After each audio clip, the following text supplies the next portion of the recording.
is really tragic. And the actions by ZANU-PF are deplorable, despicable acts.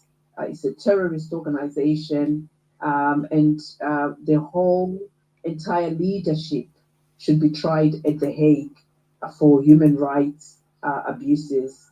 So they should really, they are very shameful behavior that we also saw by ZANU-PF, who forced their way into the mortuary in Kwekwe, bullying the staff there and trying to take away the bodies. So there's just been a lot of chaos that's happened because they wanted to bury the body and keep away the CCC movement from laying to rest their champion. So I'm going to stop there and I'm going to come to my co-host Barbara and just ask if she has any comments that she'd like to make. Firstly, about Mboneni before we go to other topics, and also just, you know, we are celebrating his life for what he did and the fight that he has done over the last few years as a supporter of human rights and championing change. So we're celebrating for that tonight. But I'll come to my co-host if you have any comments, and if anyone has any comments and wants the mic, it's open mic. Please just request the mic and we will give it to you. Thank you. Thank you so much, Pat. Yes, and greetings to our listeners who have just joined us. Yes, coming to Mboneni's issue, Pat, it's so sad. Mboneni was laid to rest today. He was not supposed to have died. He had attended a rally as a citizen, exercising his right to choose a political party of his choice as enshrined in the Zimbabwean constitution. But the ZANU-PF thugs would think they are more equal than others. They saw it fit to take his life.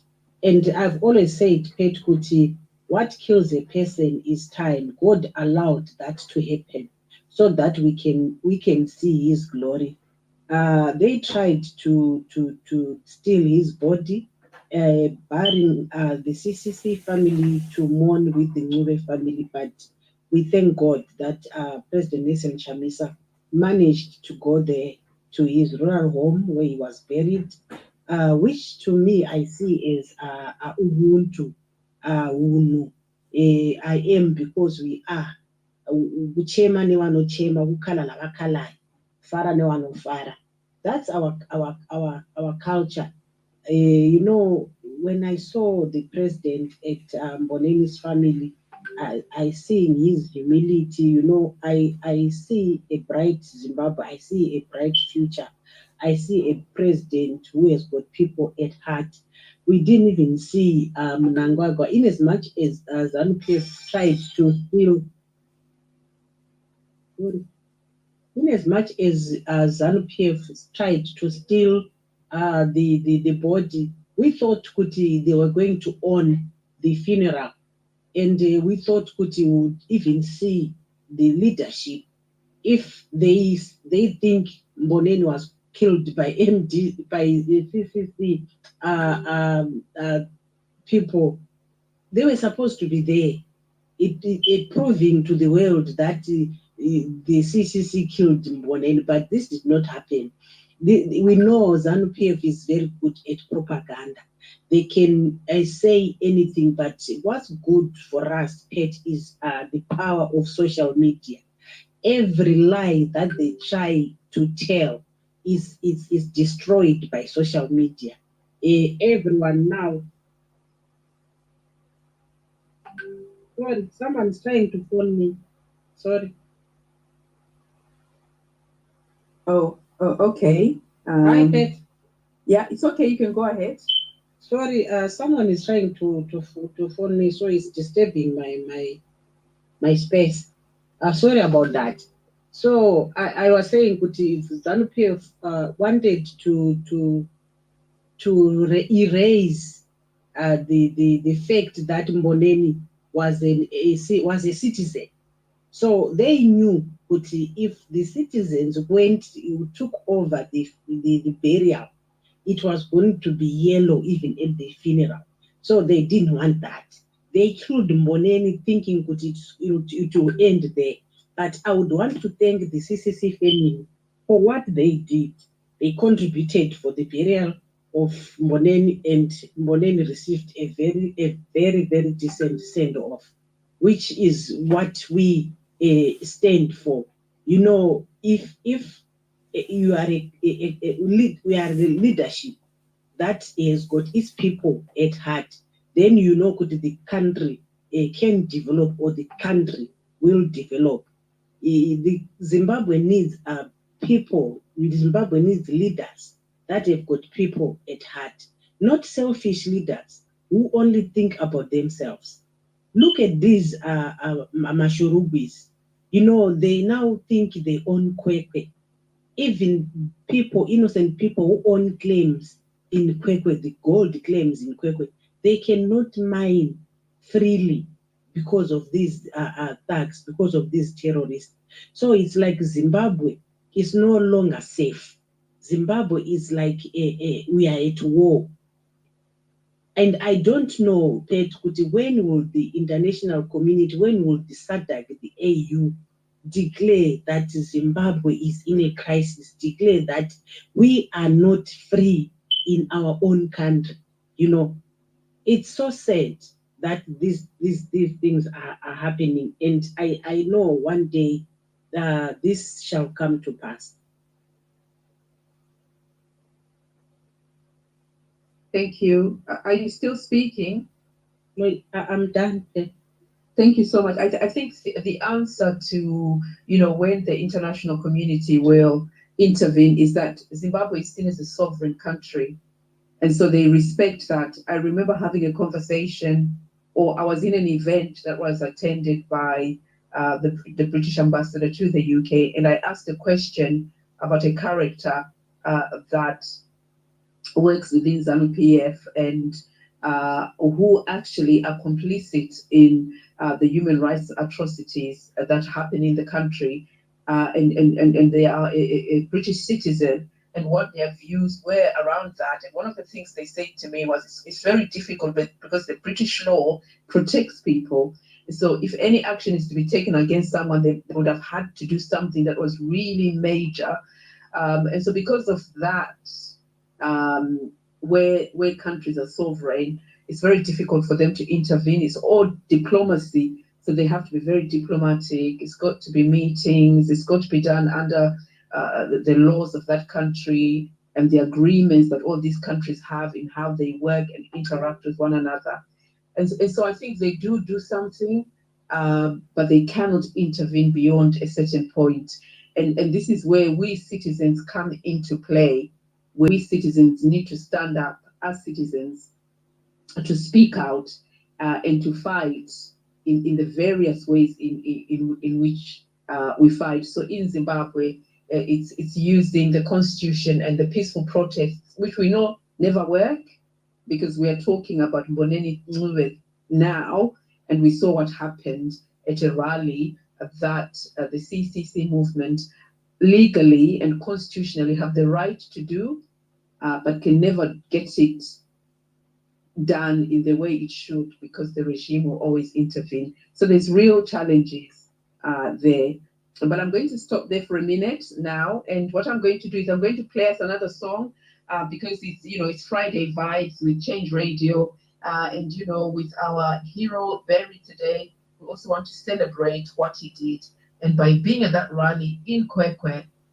And that was really brave of him, having been there, and we need to keep that fight. We need to continue fighting the fight that he started, so that we can arrive to the destination. If we look biblically, we are going towards Canaan, and that's where we need to be. So I'm just going to play a song. Please put your hands up if you want to speak, and we'll give you the mic. So it's not just me and my co-host speaking. Everybody should be speaking. So let's listen to this song by DJ Carol.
The healthcare system is broken, but your health should be a priority. Your children have a right to an education. Oh wait, they should be your number one.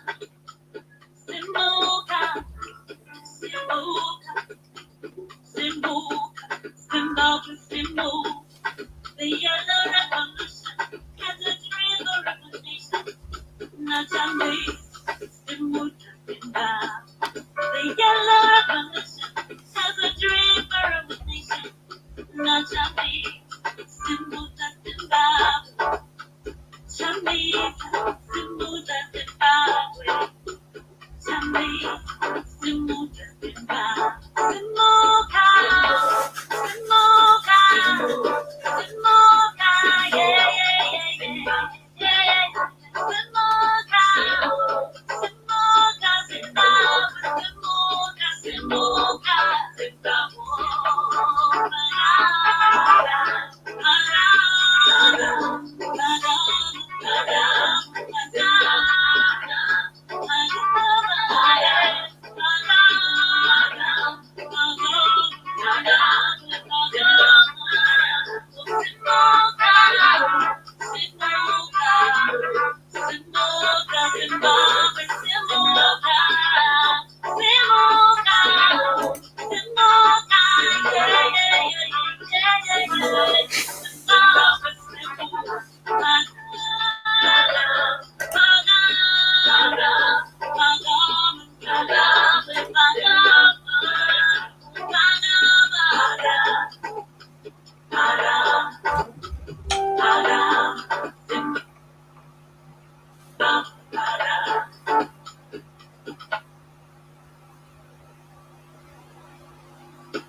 So thank you so much, all those that are joining us on Change Radio tonight, Friday Vibes, Yellow Friday.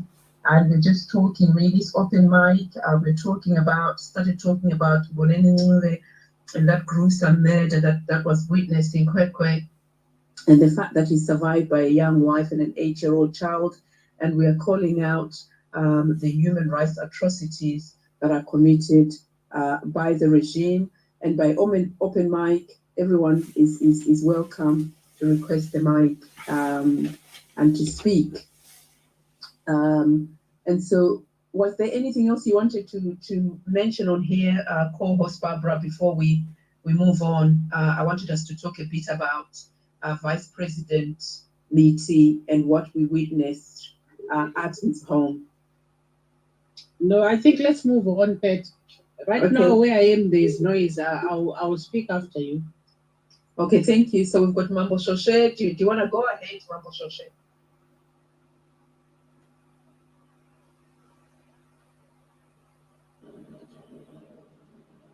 I'll speak in a minute, Pat. I'm trying to get away from the meeting that I am, but I'm just listening. Okay, thank you so much. So while we wait for our speakers to come back on, I just wanted to touch on the violence that we saw again at Vice President CC, Vice President BT, where his home was attacked by four men with axes and machetes, and his security guard was badly injured. And so those are some of the things I think that we are going to be witnessing as we head into 2023. And this violence has really been to deter the CC movement supporters, the CC movement members and leaders from by-elections. So firstly, the by-elections campaign, but more specifically, starting that intimidation so that people can just cower away and not attend rallies, not engage in the political processes, not engage with the electoral processes, stay home. And what that means is that come 2023, the regime will march back into government, the regime will march back into parliament because they would have deterred others from participating and choosing the leadership that they want. So I think it's really sad to have to go through the same scenarios, the same challenges year in and year out, witnessing the same issues that we saw back in the 80s. So thinking back to Bukrahundi and what was experienced in Bukrahundi, and this has just been a continuation of 42 years of human rights abuses. And I think looking into the future rallies, so tomorrow is in Yellow Skies, it's in Bulawayo, and we are hoping that will go without any incidents. But security has to be tightened because we can never know how the regime will react, because they will want to disrupt that. And then after Yellow Skies, after the Bulawayo rally, they will be in Koba Gweru. So really going around Zimbabwe and campaigning for the by-elections, but also for the future. So I'm just going to pause there for a moment just to see if the speakers can speak now. And if not, I'm going to go back and play that wonderful song by DJ Caro, because I think it's got a lot of meaning in there. She says, Simuka, Zimbabwe, Simuka, rise, Zimbabwe, rise. I think there's a time and point where Zimbabwe will rise. And I think for all of us, the hope is that 2023, next year, is the year that Zimbabwe rises. And DJ Caro goes on to say, Chamisa Simuza Zimbabwe. Chamisa raised Zimbabwe. So we know that he is the hope of the people of Zimbabwe. And his message just fits in with what Zimbabwe wants: people-centered, citizen-focused, thinking about the citizen and putting the citizen at the center of everything. So I'll play that. When you're ready to speak, please just start speaking and I'll stop the music.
Nothing is playing there.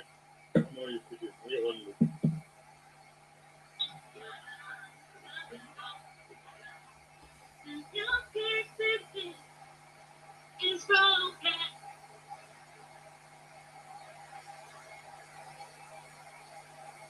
Did you want to speak then now, or are you still in a position where you can't speak?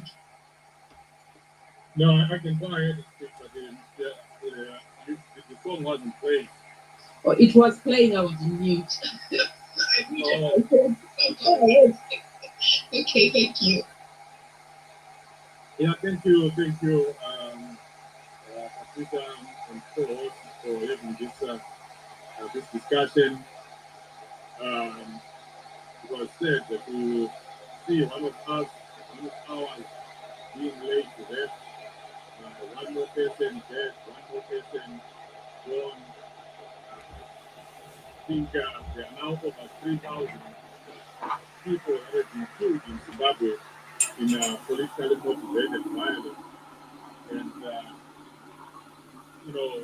one person more is not accepted. And I'm surprised that UK is not in the streets demonstrating, that North America is not in the streets demonstrating, Germany, Australia, South Africa. We should be all in the streets. What do we want? What do we need? Do we need a pile of dead bodies all over Harare, all over Bulawayo, all over Mtare for us to take to the streets and protest? It's unacceptable that ZANU-PF can, wantonly continue to kill people, murder citizens, and then we don't do anything about it. What if you look at the history of the Arab Spring? It was one person, just one person, who triggered all that.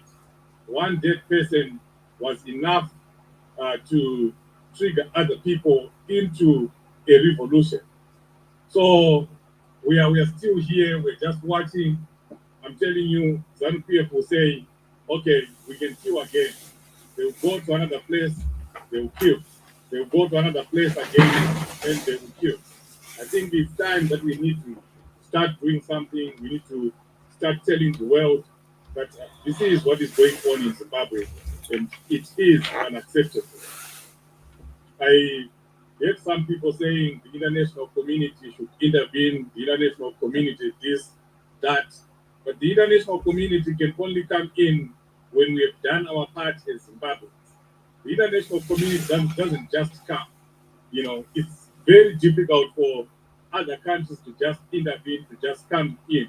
If you look at Ukraine right now, not many countries have joined in. You know, Ukraine is not a member of NATO, but it is friends with America. It is friends with NATO countries. But even with that kind of relationship, other countries cannot just come in.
If you look for instance, right now,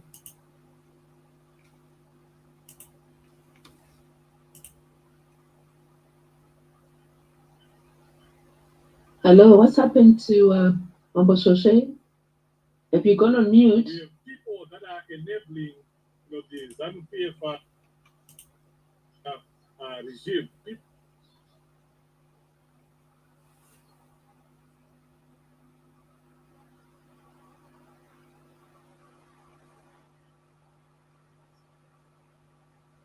Okay, you seem to be having trouble, Mambo Shoshe. Are you dropping?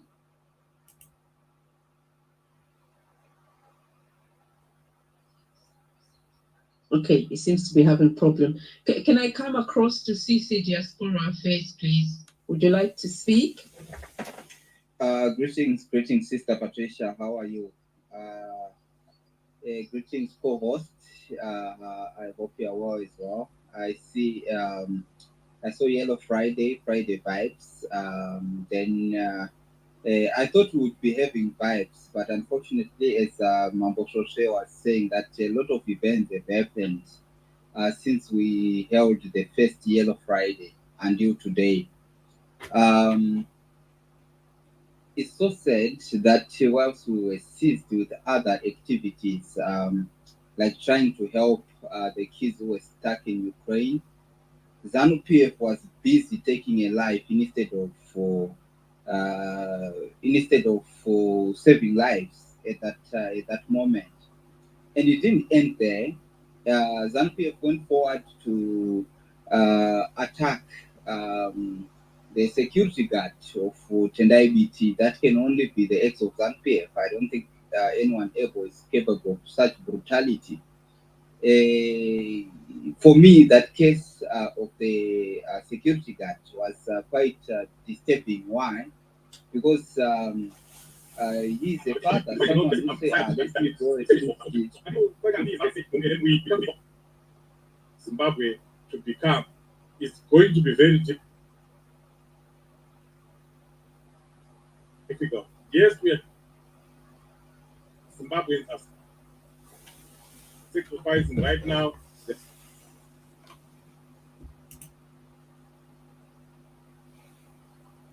There are some that are doing more than others, but I'm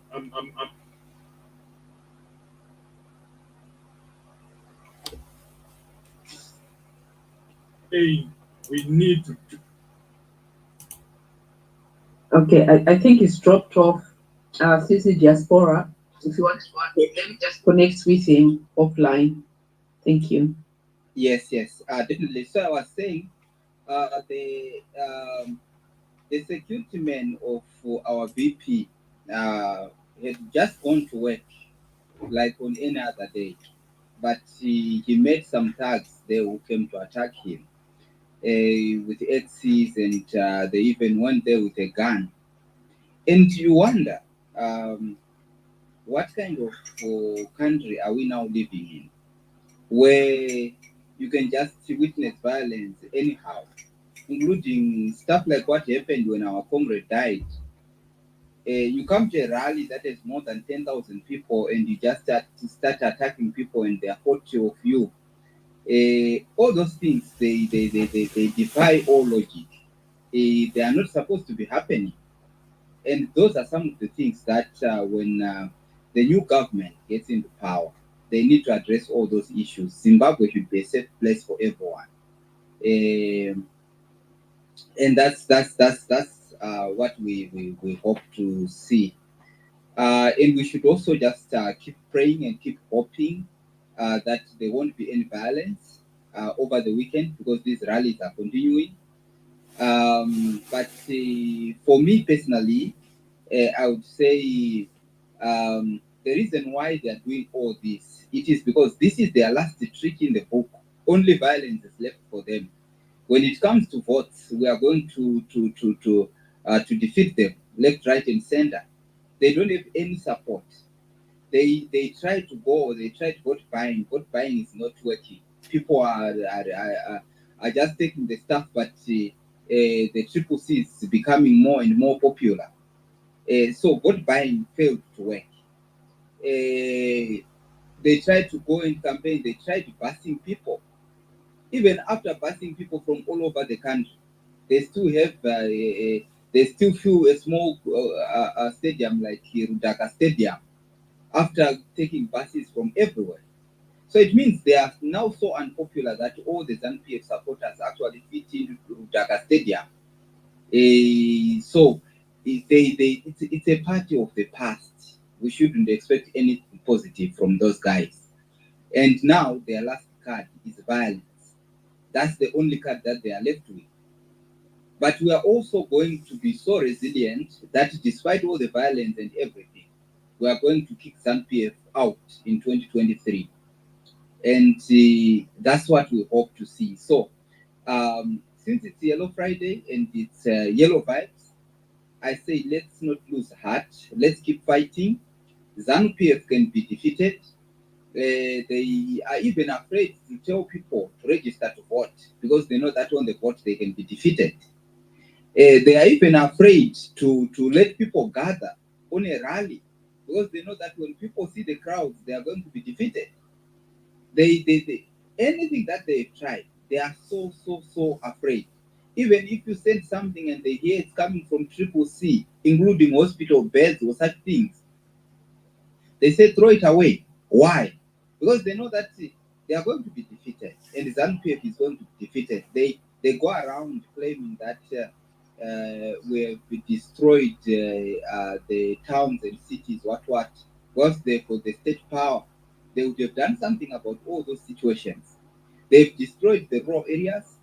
Now they want to reclaim the towns through by-elections so that they can destroy the towns even further after the damage they did by imposing some minister of local government and taking power from the councils.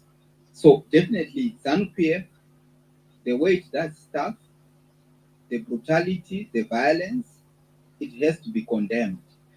And another point that Chief Socio was talking about, where he was saying international community, it's high time that we as Zimbabweans realize that we are on our own. A lot is happening in the world. Resources are going towards COVID, resources are going towards the Ukraine war, and a lot of things are happening. So definitely, we cannot just rely on the international community and expect what happened to some dictators in the past to happen. We should be fighting on our own, trying to bring change to our own country. That's what we are supposed to be doing at this moment. But I say, let's not lose heart. Let's attend the Yellow Skies rally in White City Stadium tomorrow. Let's go to Matnorth and support our brother Prince Duweko Swanda.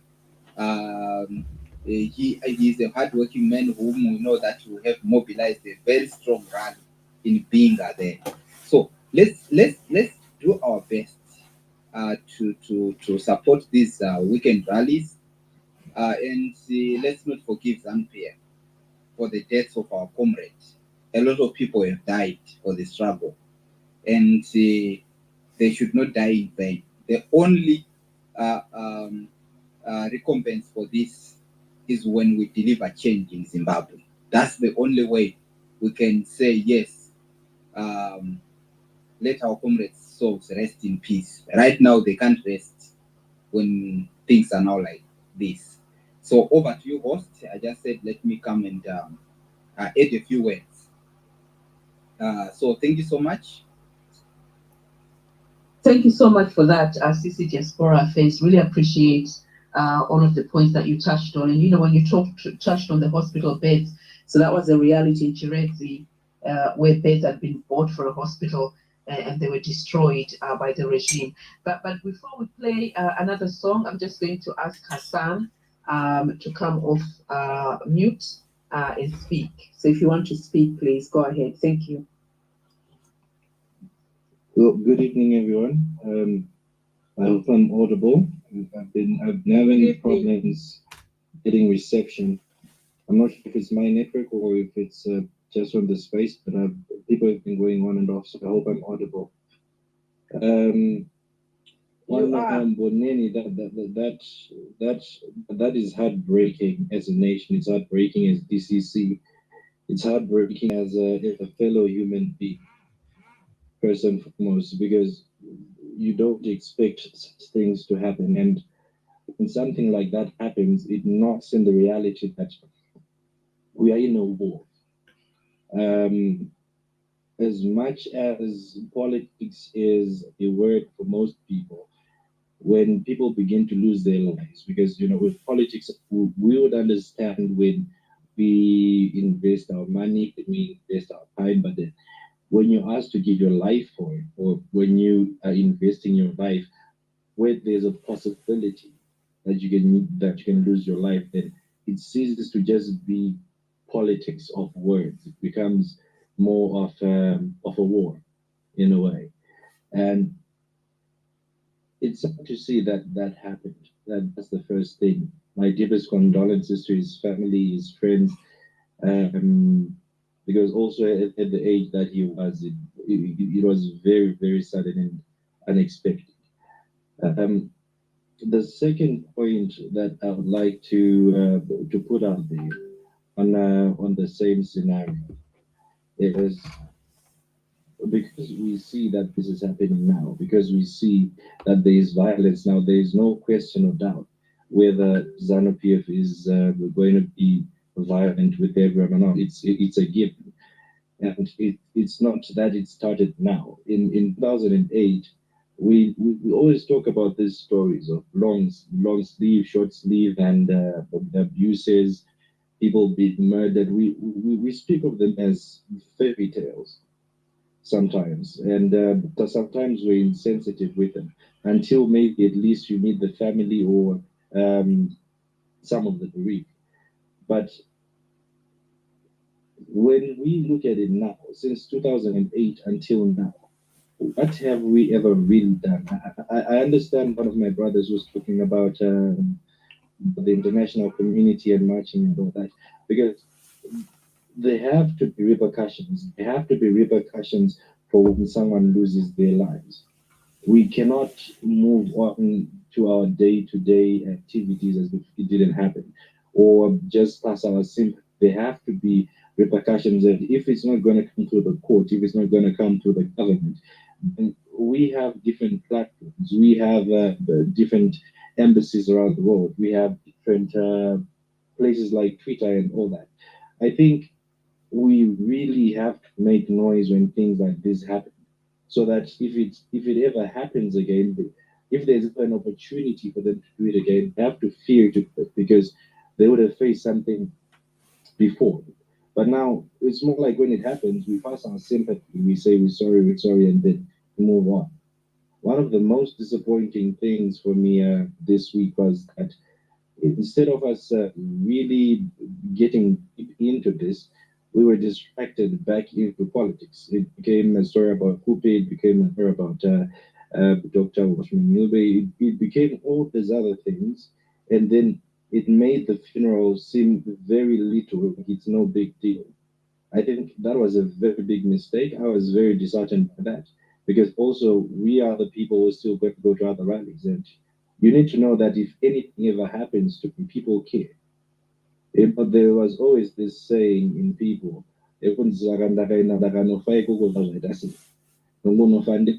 a lot of people have always been scared to act because they think that if I act and something happens to me, no one is really going to care. And I think that we've built that culture by actually acting like we don't care. We act like it's normal, we act like we can move on. But then I think we have to come to a point now where if something like this ever happens, we have to be a force to reckon with. We have to be a force that causes nightmares on their side. We have to bring in the international community, not just by tweeting, but we have to protest. We have to do things that will get the whole world engaged. That is, if we are scared engaging ourselves, but then before anyone else can engage, obviously we have to engage ourselves. I don't know if it's fear within us or whatever it might be, but then if we do not overcome that, we are just going to groom it. And grooming it hasn't done us any favors so far. I think when we lose lives, when there's violence like this, we really have to make noise. And I'm going to keep on reiterating that same point. We have to make noise about these things. They are not normal. It is not normal for someone to get their hand cut off. It is not normal for someone to die. It is not normal because that very same person could be anyone. It could have been my mother. It could have been your father, his sister, brother. It could have been you. So we cannot treat this as normal. I think mainly on his issue. On his issue, that's what I have to say. Not just his passing, but then how we react. I hope that somehow we can have like communication with the leadership in the CCC, because these things matter. These things really matter. When these things happen, okay, for my example, myself, if I were to give my life for a party, not just maybe not give my life optionally, but if it was taken away from me because of a political party, I would expect my family to be taken care of. That is the first thing, first and foremost. I live for my family. I expect my kids to still go to school. I expect my wife and kids to still have food on the table. So, what are we doing about these things? Do we show people that if anything ever happens to you because of this commitment, we are going to go all out for you because you are one of our own? So I really think that these are notes that we have to take. These are things that we have to change now, so that people stop being afraid of supporting the opposition. We have to show that it's okay to support the opposition. I'll leave it there for now. Back to you, Holt. Thank you so much, Hassan, for that, and for some of the key points that you made, in particular about the protests, and I know that in the UK, there is a group that has formed that are planning a protest, and this is both a face-to-face protest outside the Zimbabwe House at the embassy. And also online protests, and I think also Mambo Shoshed alluded to the fact that why are there no protests around the world? And there've been a few distractions, as you say. So some of the comments you made there around the coupe with people talking about that, and making it seem that the death and the murder of Mboneni was insignificant when it's really significant, and that should have been at the forefront of our minds in raising that to the attention of the world. But also, the sacrifice that is given. He's got a widow, a young wife that hadn't even arrived at her home. She was expecting a life with her husband, and that's been snatched away. There's an 8-year-old child that is never going to know her father ever again. So that's really sad. And hence why I wanted to talk about it today. We have to keep this at the forefront of our discussions. We have to continue to talk about these atrocities, because by talking about them, others hear about them and want to come in. But there is also apathy. So you asked as to why there is a lack of engagement. I think there is apathy in some quarters, but there's also the fear. So we're doing these online protests, and people are not going to show their faces because they're afraid of the outcomes in Zimbabwe against their family members, particularly where they travel back home. So there's a myriad of issues as to why sometimes people don't get involved. But I think we shouldn't use that as an excuse. We should, particularly if you live in the diaspora, we should be out in our thousands on the streets, supporting those that are back home on the ground. I'm going to stop there and then just go to co-host Barbara and ask if you have any comments before we play a song, because we'd like to play a song whilst we're talking about the merger of Mboneni. We also want to celebrate him tonight. So if I can come to you, co-host.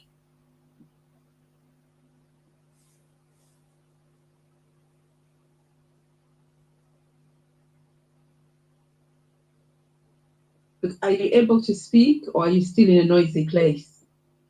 Okay, I thought I was speaking. I don't know what happened to my mic. Okay, thank you so much, Pet, and I would like to thank our previous speaker on his contributions, which are very, very, very valid.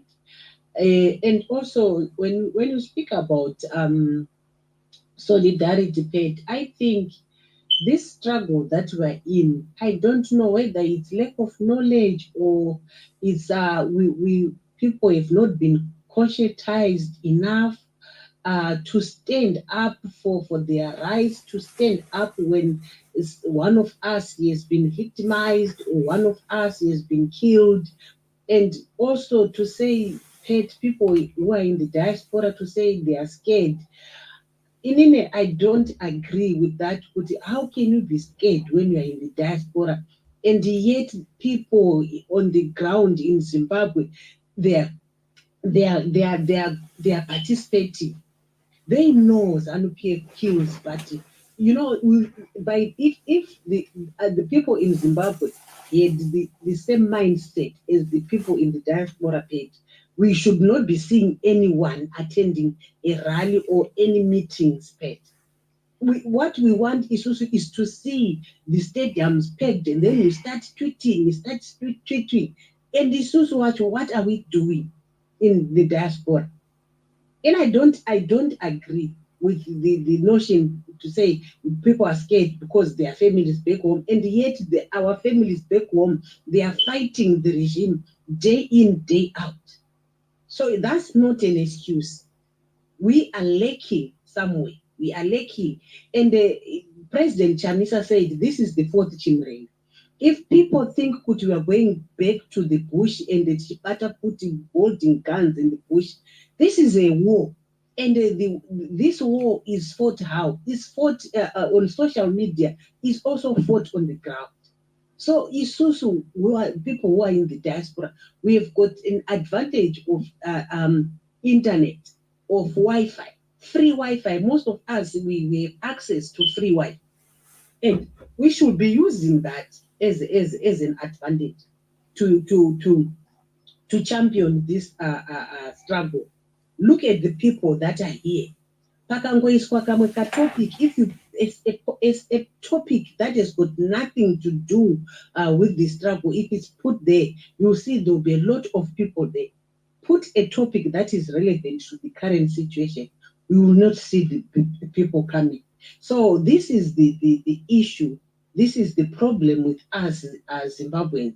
I don't know, but how best can we do it? Especially people in the diaspora, how best can we connect?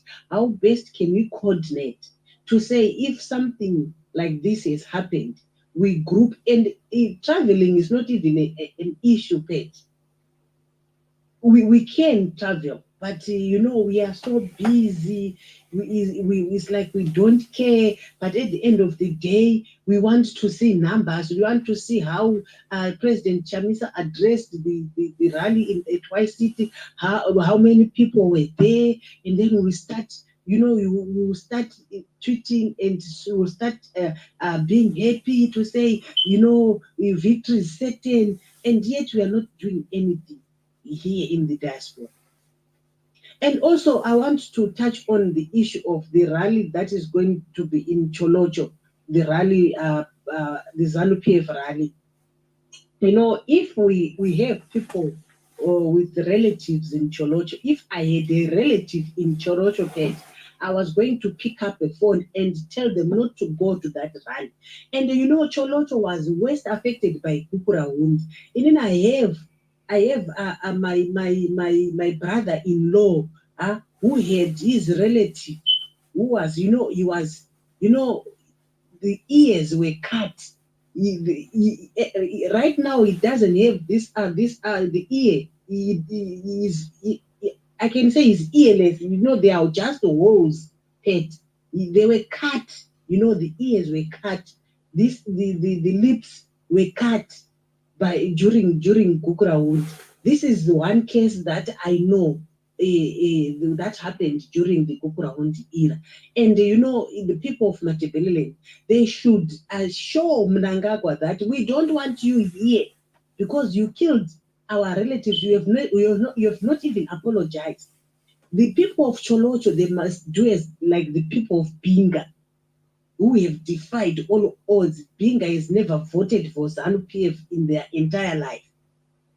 What's wrong with people in Matabeleland?